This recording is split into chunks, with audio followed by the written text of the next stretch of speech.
लेकिन बिना प्यार हुए कैसे शादी कर सकते हैं? प्यार बाद में हो जाएगा। अगर नहीं हुआ तो? अब रिश्ता कोई गारंटी कार्ड के साथ तो आएगा नहीं। ये काम नहीं कर रहा, अभी चेंज कर दो। इरफान अली खान, जिनको इरफान के नाम से जाना जाता है, इनका जन्म जयपुर राजस्थान के टोंक गांव में हुआ था। इरफान की शादी उन्हीं की बैचमेट सुतापा सिकदर से 1995 में हुई, जिनसे उनको 2 बच्चे हुए, बाबिल और आयान। इरफान साहब के फिल्मी करियर की शुरुआत टेलीविज़न से हुई थी। वो सबसे पहले चाणक्य, भारत एक खोज और चंद्रकांता जैसे टीवी सीरियल्स में दिखाई दिए। इरफान अली खान एक पठान परिवार से ताल्लुक़ रखते हैं। माताजी का नाम बेगम खान और पिताजी का नाम जागीरदार खान है।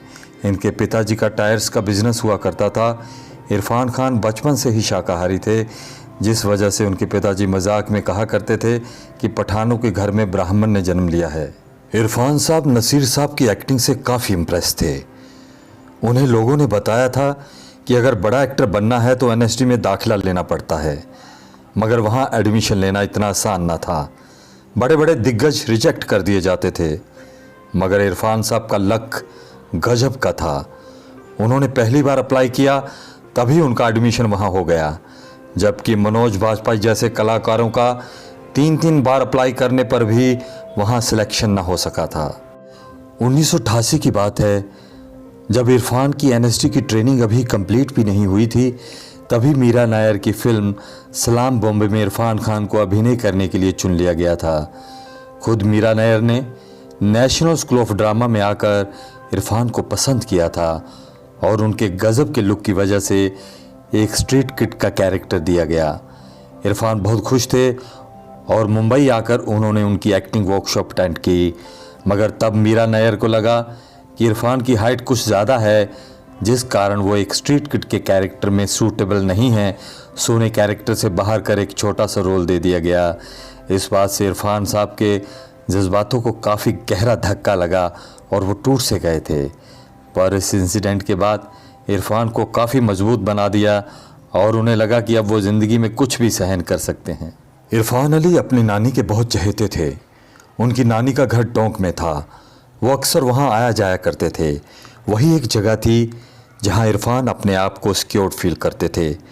वो हमेशा कहते थे कि जो सुख शांति का अनुभव उन्हें अपनी नानी के घर हुआ करता था, वो आज तक उन्हें कभी नहीं मिला।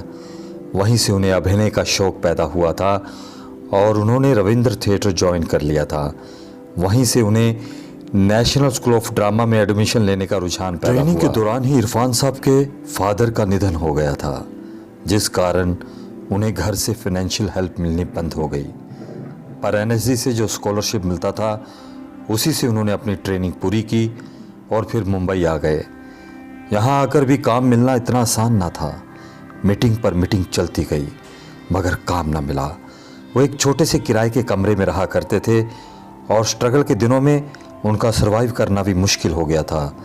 जब भी कोई डायरेक्टर या प्रोड्यूसर उन्हें मिलने के लिए बुलाता, तो वो हमेशा वक्त पर पहुंच जाते थे। इरफान साहब के ऑफिस में टाइम पर पहुंच जाने के बाद भी वहां जाकर पता चलता कि जिस डायरेक्टर या प्रोड्यूसर ने मीटिंग के लिए बुलाया है, उसे तो याद भी नहीं कि उसने किसी कलाकार को बुलाया था। ऐसी छोटी छोटी घटनाओं ने इरफान को एक बारूद बना दिया था। वो बहुत ही मजबूत इंसान बन गए थे। बस इंतज़ार था उस घड़ी का जब ये ज्वालामुखी फूटेगा, मतलब कि उन्हें अभिनय करने का मौका मिलेगा और वो अपने आप को साबित कर पाएंगे। I suppose in the end the whole of life becomes an act of letting go. But what always hurts the most is not taking a moment to say goodbye. आखिर उनकी मेहनत रंग लाई और उन्हें कई बड़े टीवी शोज मिले। यहाँ उनके अभिनय को काफ़ी सराहा गया। ये सीरियल थे चाणक्य, भारत एक खोज और चंद्रकांता। मगर इरफान हमेशा कुछ हटके करना चाहते थे। जो मुकाम वो चाहते थे वो मिल नहीं रहा था, जिस वजह से वो हताश और डिप्रेस हुए वापस जयपुर लौट जाना चाहते थे। तभी एनएसडी के उनके पुराने दोस्त तिग्मांशु धुलिया ने उन्हें अपनी फिल्म हासिल के लिए साइन कर लिया और कहा कि इरफान, ये फिल्म तुम्हें एक अवार्ड ज़रूर दिलवाएगी, बस तुम पेशेंस रखो। और उनकी बात सच साबित हुई और इरफान को हासिल फिल्म की रिलीज़ के बाद सरकार द्वारा नेशनल अवार्ड से सम्मानित किया गया। फिर उन्होंने पीछे मुड़कर नहीं देखा और कई हिट फिल्में दी, जिनमें से पान सिंह तोमर, मकबूल आदि फेमस हैं। 30 से भी ज़्यादा हिंदी फिल्मों में काम कर चुके इरफान खान हॉलीवुड में भी एक जाना पहचाना नाम है। उनकी हिट फिल्में रहीं जैसे द वॉरियर, मकबूल, हासिल, द नेमसेक, रोग इत्यादि। 2004 में हासिल फिल्म के लिए उन्हें फिल्म फेयर का बेस्ट विलन का अवार्ड भी मिला था। उनकी हॉलीवुड की फिल्में जो हिट रहीं उनका नाम है a mighty heart, slum dog Millionaire, life of pi, the amazing Spiderman इत्यादि। इसके अलावा इनकी बॉलीवुड की चर्चित फिल्में थीं तलवार, पीकू, हैदर, ये साली ज़िंदगी, न्यूयॉर्क, मुंबई मेरी जान, बिल्लू बार्बर और मेट्रो, जिसमें इनके अभिनय की काफ़ी तारीफ हुई। इरफान साहब का फिल्मी करियर जब अपने चरम पर था तब उन्हें कैंसर जैसी घातक बीमारी ने जकड़ लिया।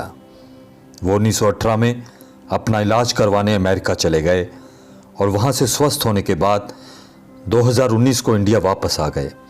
ऐसा लग रहा था कि सब कुछ सामान्य है, लेकिन कुदरत को कुछ और ही मंजूर था।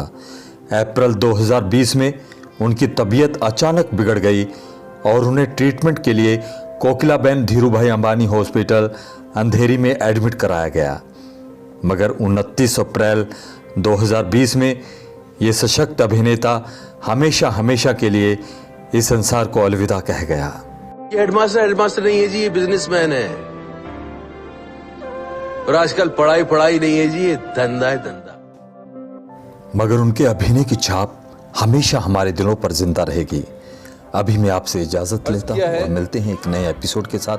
तब तक के लिए नमस्कार, जय हिंद, गुड बाय। एक बार तो यूं होगा, थोड़ा सा सुकून होगा, न दिल में कसक होगी न सर में जुनून। हेलो भाइयों बहनों, नमस्कार।